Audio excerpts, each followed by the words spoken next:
900. As I mentioned and as I teased earlier, I wanted to have an opportunity to speak with Whitney Thomas, who is a photographer here in the city of Philadelphia, a local celebrity photographer, does great work. But he made a comment on his Facebook page, and I had to challenge him on it, and I wanted to get him more to talk about it. And he's not the only one that I think is a little upset, not specifically at what the comments made by President Obama at the Morehouse election, but he across the board, both him and Michelle Obama, he has issues with. So I wanted to talk to Whitney about that. Whitney, sir, thank you for joining us on WURD. Dave, how are you today, buddy? Glad to hear you back on the radio. Thank you, man. Just filling in, trying to catch back up. It's been a minute, so it's kind of weird for me. We need to get you back full time, Dave. Yeah, so I'll be able to talk better.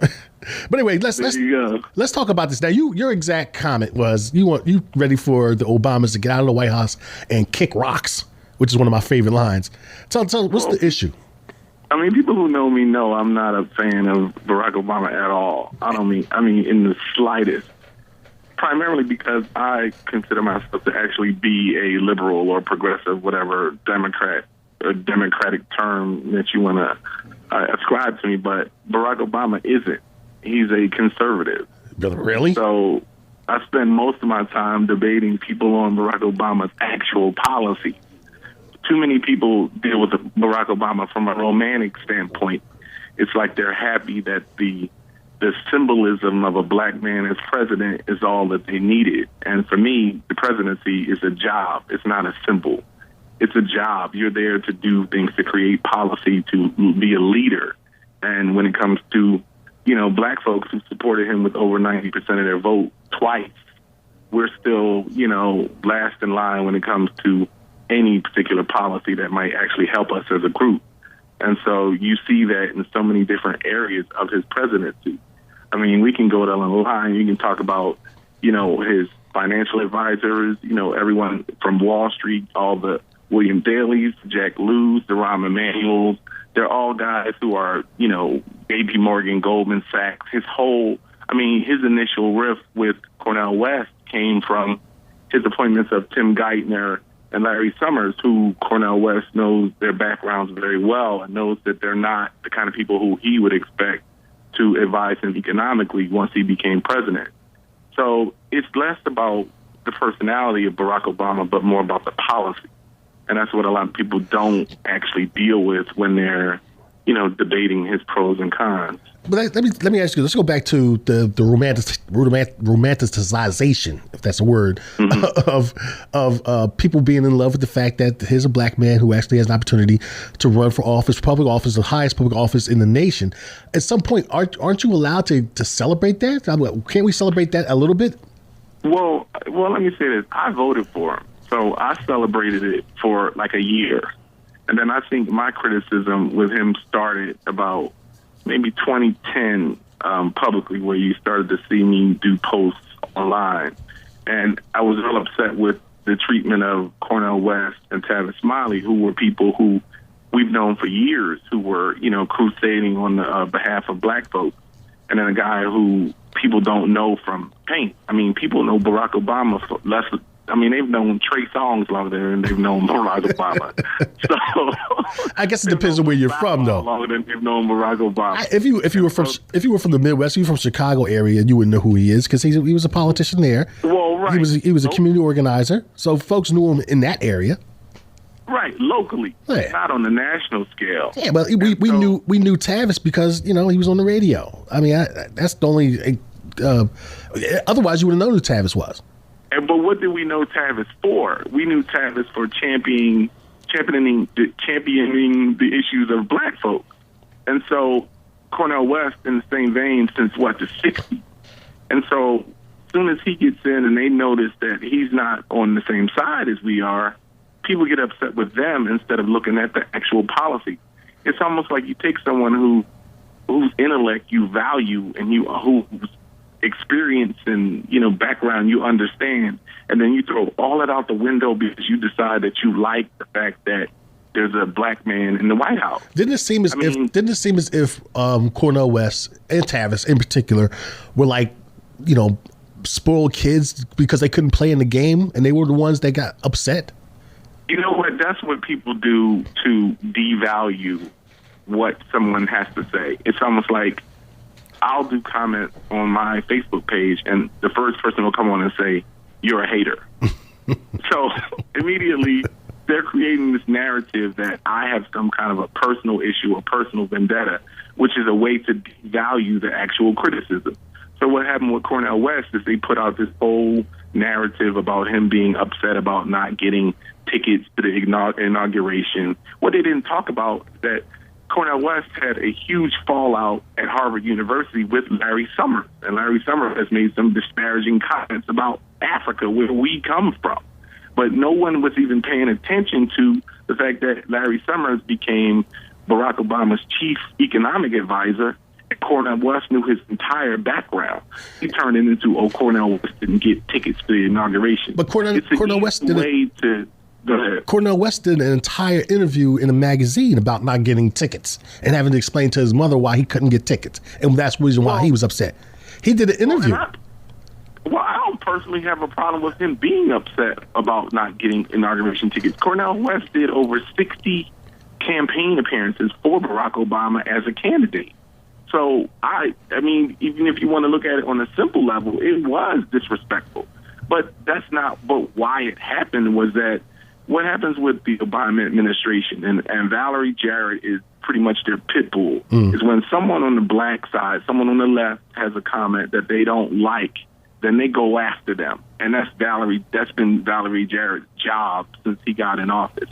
And so if you go down the list of all the people who you used to listen to or had something to say and you felt like they supported your people, if they said anything about Barack Obama that people didn't like, then they were, they were haters. Ostracized. They were ostracized. And then here's the question I have. When Barack Obama's out of office, okay, and the next president comes into office, whether he's a white Democrat or a white Republican, which is obviously likely to be, what are all the demands that the Cornel West and the Tavis Smileys had? Locally, Kevin Johnson, the pastor of Bright Hope, he was supposed to speak at Morehouse before Obama. And he got disinvited because Kevin Johnson wrote an article in the Philadelphia Tribune here asking why didn't Barack Obama have more black people in his cabinet. And he was disinvited to the Morehouse speech for advocating on the behalf of black for this particular commencement address?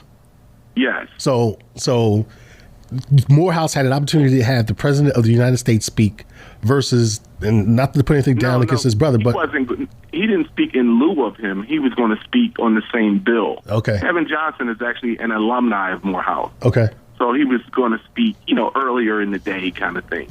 You have people who lead up to the main speaker. Yes. And they disinvited him because he had written an article critical of Obama's cabinet. And he's a black pastor of a pretty large church in Philadelphia. And people will look at that and still side with the president. Like, now, it wasn't the president who disinvited him. I was about to say, yeah, exactly. I was about to ask you that. But the issue is, it's that same mentality that we side with the guy in the shiny office. We don't side with our own people.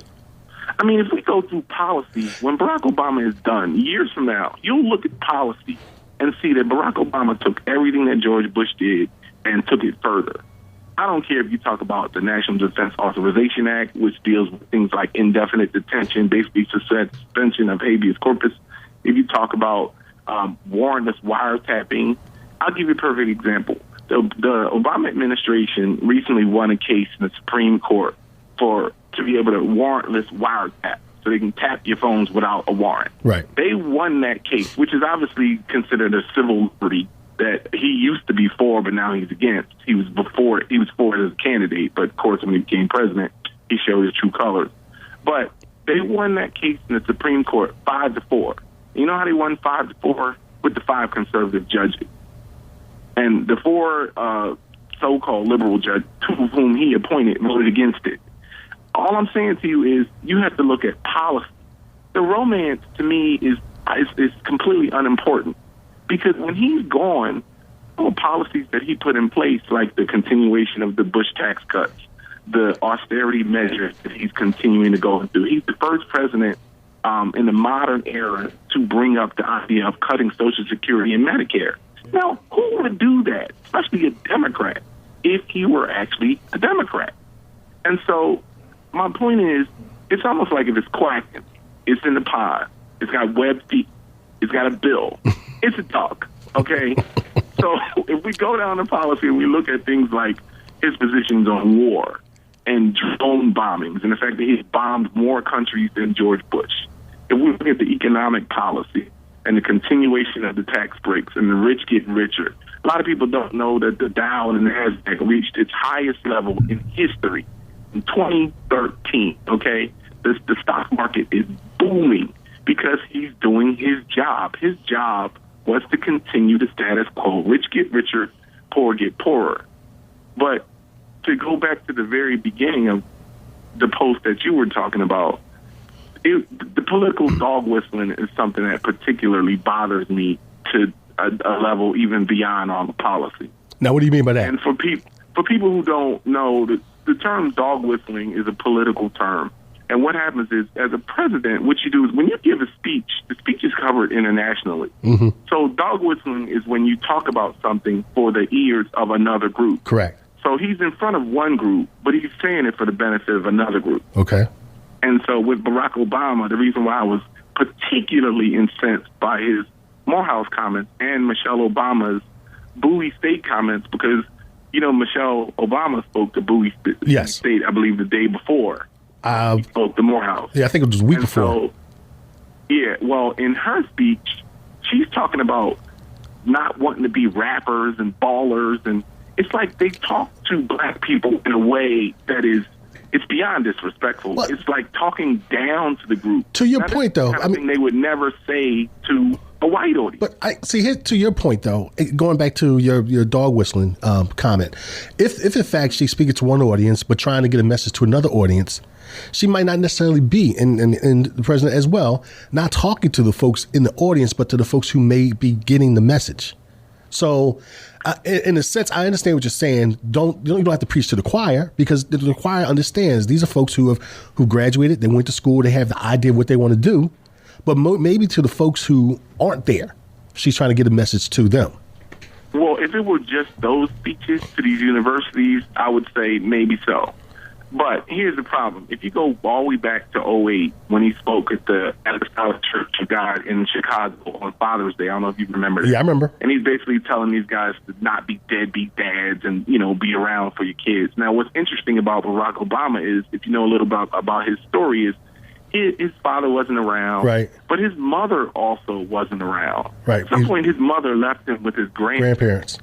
But when you hear him talk about it, he has this, in his own mind, I think this is part of his own pathology, is he has a bigger problem with his black father than he does with his white mother. Because when he talks about being abandoned, it's all about his father. It's not about his mother. And then now he's raised by his white grandparents, and I think that's where his comfort lies. And so let's dig a little bit deeper.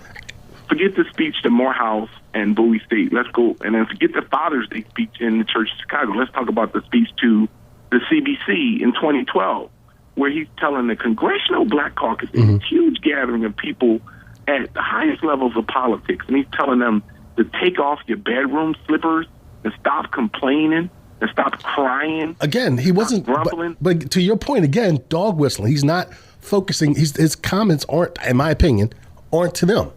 His comments are to the folks that are sitting back and complaining and not getting into the fight. That's going to be where we disagree. Okay. Just like his comments to the Urban League, that was also in 2012. Last year to the Urban League, or was that even earlier this year? He spoke to the Urban League in a national convention, and what he said was, stop watching Real Housewives, stop playing video games, stop trying to get over. Now, for the people who are listening who think I may sound like I'm a radical, you can Google and pull up the transcripts of these different speeches. And the one common denominator is when he talks to black groups of whatever capacity, whether it's in the church, whether it's political, whether it's at a commencement speech, it's always the same mantra. It's stop being a loser, stop being lazy, stop trying to get over. Now, your point or your belief may be that if he's dog whistling, he's actually saying that for the benefit of the what you might consider the black audience that doesn't have their stuff together. where I would completely disagree with you. What I'm saying is he's saying that, but on the behalf of his white benefactors who, and you know this, living in America, we have been considered lazy, shiftless, no account since the beginning of time. And so why would a president, the first black president, use his platform to talk about black people not being lazy? I mean, that's despicable on a level that I can't even begin to it's just horrible. I mean, he's speaking to an international audience, and his comments are, stop watching video games and stop trying to get over. Maxine Waters in the CBC speech came out of the speech and said, I didn't know who the hell he was talking to. And so you got to remember, Dave, here's what people do with Barack Obama. They give him the benefit of the doubt at every possible turn.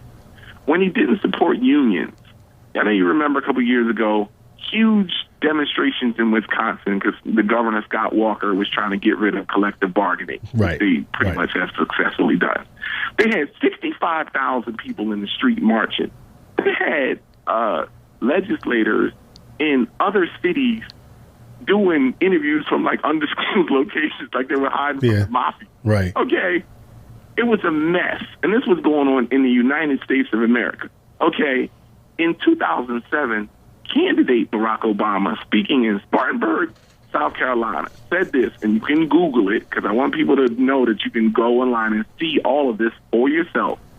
He says, if I'm president and people are out in the streets marching and fighting for their rights to collectively bargain, I will put on some comfortable shoes and I'll be out there marching with you. Now, if you just go on Google and put in Obama comfortable shoes, you'll find 1 million articles and you'll see the video of him saying this. What happens? Let's fast forward to Barack Obama, the president, and 65,000 people in the street marching in Wisconsin with collective bargaining under attack. And it was actually a concerted attack nationally by governors and mayors and all kind of legislators on the right. And the press secretary comes out after all this is going on for a while and finally said, well, we all have to come together. We all have to tighten our belts. Like the government workers have to come together and we all have to everybody has to take it on the chin collectively.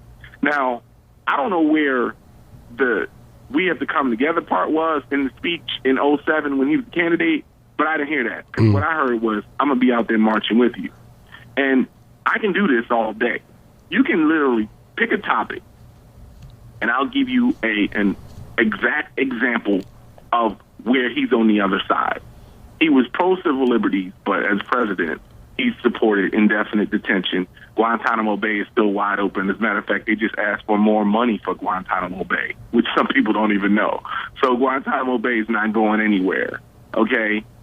People don't know what extraordinary rendition is. They still do that. That's where if they capture you and you're considered a terrorist or enemy combatant, the United States doesn't torture, or we say we don't torture. But what we do is we send you to a country that does torture, and they still do that. I mean, the list goes on and on. Like, the guy is not on your side. That's the only point that I've been making to people, is that I don't have a problem with you liking the idea of a black president. But you have a black Supreme Court justice in Clarence Thomas who people have no love for because they understand that he's on the right. And the only difference between Clarence Thomas and Barack Obama is the narrative. People think that Barack Obama's on their side, and he's been on the right since he got elected. So you're saying that he's brainwashed us all? He has us all fooled completely. You can look at speeches. Barack Obama was at a symposium with Robert Rubin, who's like one of the fathers of deregulation. And a lot of the financial disciples that worked for Bill Clinton and now Barack Obama are all disciples of that school of thought, which created the whole financial crisis because they believe in the free market and they believe in deregulating the market, give business entire control, and let business do what it's going to do. And so that's where you are now because they believe in capitalism to a degree where you get, like, we live in Philadelphia. I'll give you a perfect example. I can see that huge Comcast building from my third floor window in North Philly. Okay, I'm on the phone trying to get customer service for a change that I'm going to make to my service in Philadelphia. So I'm in North Philadelphia. I'm looking out my window at the Comcast building, and I'm on the phone getting customer service. And the lady says, "How's the weather there?" And I go, "How's the weather?" And she's like, "Yeah." I'm saying, "Where are you?" She's in the Philippines. Wow. Now Well, go ahead. it's kind of thing where we understand what capitalism is. We understand, what they want, and it's all about the dollar. The difference is he was supposed to be a different guy than that. So it's not that I don't understand what business is and what corporatism is. It's that he wasn't supposed to be on their side, and he's firmly on their side. And at some point, when you have people like myself, I believe Mark has, written articles about this kind of thing. Who you may have on Mark. Yeah, Mark Hills. Yeah, he's a hater. He's a hater just like you. It's like people are not understanding that some of your best and brightest are telling you, like the Cornel West of the world, are telling you, pay attention, because it's about policy. It's not about romance. It's not about inviting Jay-Z to the White House. It's not about Beyonce and, them singing the national anthem and black people looking like we're so cool. At some point, it has to be about the meat and the potatoes. It can't just be sizzle. And so when you look at the policy, like I keep saying, in any area, I don't care what you pick education. Barack Obama is pro-privatization. Most people who know anything about school, who hated No Child Left Behind from George Bush, should also hate Race to the Top from Barack Obama, because it's still anti-teacher. It's run school districts like businesses by people who don't know anything about education. It's all about testing over anything and everything else. And it's about charter schools, which you can't have enough of that to still educate the masses of kids out there. So what it should be about is public education. And what is the public sector doing to improve education? I'll give you one more example, which is a really clear one that I think people need to hear. Everybody thinks Obamacare was so great, right? Yes. That was his, big the Affordable Care Act, flash right, as a president, was his health care program. What people don't know about his health care program is the architect of his health care program was a lady named Elizabeth Fowler. You can Google her, too. You know where Elizabeth Fowler came from before she got to his administration to help craft and get this bill passed? No. WellPoint. WellPoint. Largest insurance company in the United States of America. Insurance company, okay? You know where she went after they passed the bill? Johnson & Johnson, one of the largest pharmaceutical companies. So she left the insurance company, got this bill passed, went back to the insurance company. Pharmaceutical company. The whole point is, what was her goal? Because people think Obamacare was a good thing. Obamacare was not a good thing. All Obamacare did was it guaranteed the current structure, the current insurance company, it guaranteed them more customers, period. They threw in a bone or two like, oh, you can keep your child on your policy until they're 26. They threw in a couple things that seemed like it was cool just to make it more plausible and passable for people. But in reality, it's a bill that favors the same structure. That's why, if you remember, most people on the left were fighting for either a single payer option, which was the be-all, end-all, the ideal situation. And then secondarily, they were fighting for what they call the public option. Now, for people who don't completely gather what I'm saying, the public option basically was a public alternative for health care from, all your WellPoints and your Kaiser Permanentes and basically just the current structure of insurance coverage for healthcare. And people on the left were fighting for that. Now, if you remember when it initially came about, Barack Obama was pro a public option. Well, as soon as they reached the negotiation stage, the public option was the first thing he threw under the bus. Off the table. And you can go back and look at all of this, and you wonder, why did he do that? Why did he acquiesce so quickly? And it's because it was never really on the table. Because it wasn't written that way, because it was written by Big Pharma and the big insurance company. And so Everything I say is just based on one simple fact. Where's his position? Is he on the right or is he on the left? And if you look at each policy, if you look at the military, if you look at the police, if you look at healthcare, if you look at education, if you look at unions and labor, Barack Obama will come out on the right on all of these issues, but they'll still call him a Democrat, and they'll still laud him as this fantastic politician and this first black president, which I think is ridiculous. Yeah, I know I just said a lot. You're still a hater, though. But no, good points. Good points, though. I mean, I think that if you look at it, again, we love the fact that we have an African-American president, and a lot of folks did not understand, I guess, his policies. But to a certain degree, you still have to understand that, it may not be, I don't know if he considers himself a moderate Democrat, or he's not to the far right. I think he is far right. I think he's more right than Bush was. I mean, what did you get from Bush that you didn't get from Obama? Because people hated Bush. Yeah, well, they didn't like wars, but you got wars, and you still got wars. Barack Obama didn't start the wars. I mean, the wars were going on when he became president. Right, and he's continued those same wars. And as a matter of fact, he's bombed more countries than George Bush did. I mean, people are comfortable looking at George Bush's record, just like when they talked about Mitt Romney versus Barack Obama. What they always talked about was, well, he's better off than having him because he would be terrible. Right. Mitt Romney. What people didn't understand is Barack Obama, this is funny, Dave. I believe in 2011, I did a Facebook post, and I said this, and people thought it was heresy. I said that Barack Obama's presidency is the worst thing that could have ever happened. And to this day, I still believe that. You know why? Because back to this past election, if you had Mitt Romney or if you had a Republican in the White House passing these very same policies, we'd be up in arms. We'd be protesting and marching in the street. Right. Because what he did is something that Malcolm X talked about in the 60s. He actually did a speech where he talked about how you can put a black face on a policy and then get support for it from our people. So what they did was they effectively neutralized the opposition.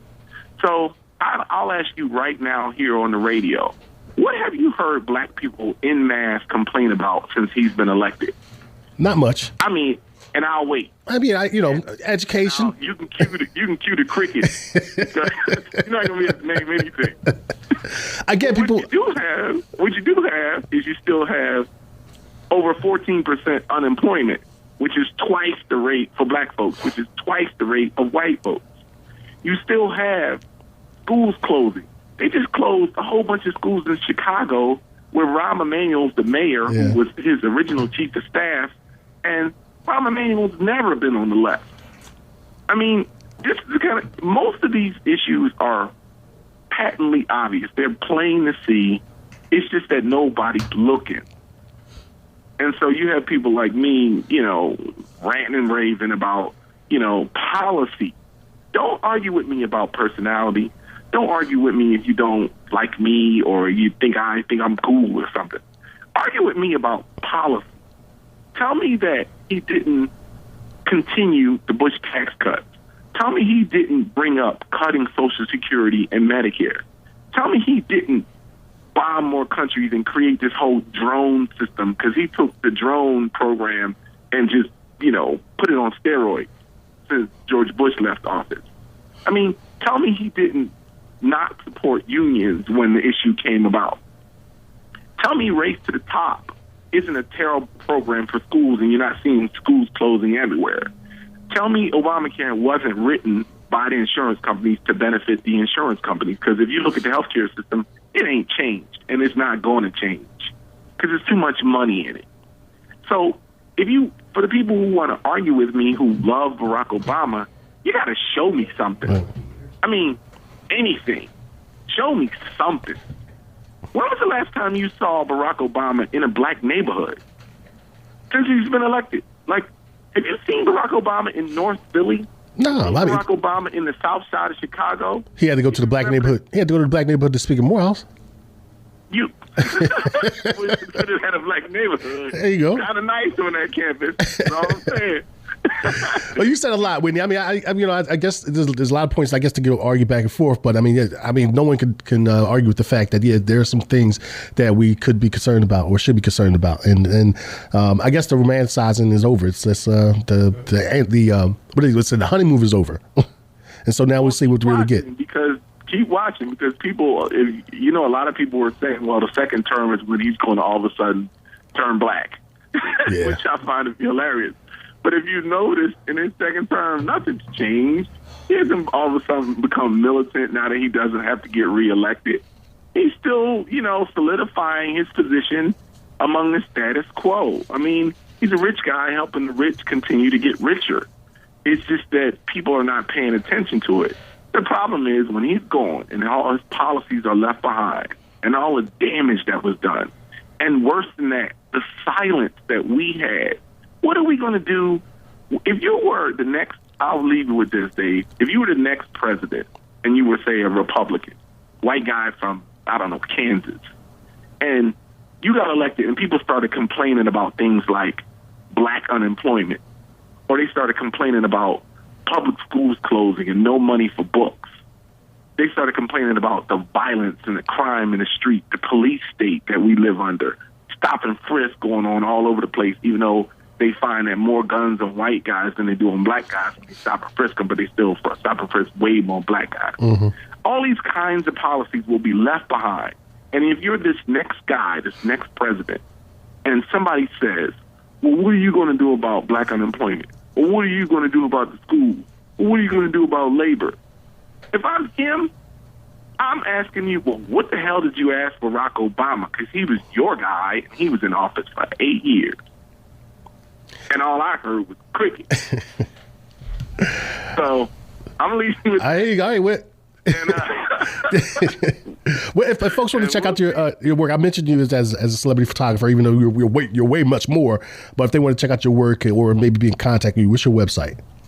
WhitneyThomas.com. My man. I shoot a lot of beauty and fashion and music artists and that kind of thing for those who don't know me, but you can check it out on WhitneyThomas.com. If you want to see me ranting and raving, you can see, you can go to my Facebook page. Whitney Thomas is open. It's public because I have over the 5,000 limit on friends. So you can't friend me, but you can still follow to see the spew your hate. Update. They can see you spew your hate. You can follow to see you be a hater. Thanks, Whitney. I really appreciate it, bro. Yes, sir, Dave. All right, now. Back on the airplane. Thanks, man. Appreciate it. All right. That was Whitney Thomas. He's a photographer, as I mentioned. Check him out at WhitneyThomas.com. A great photographer and political. He knows his stuff. So that's how it is. We got to take a break, and we'll come right back. This is Dave Warren filling in for Al Butler. We'll be right back. Stay cool. Al Butler. We'll be right back. Stay cool. Al Butler. We'll be right back. Stay cool. Al Butler. We'll be right back. Stay cool. Al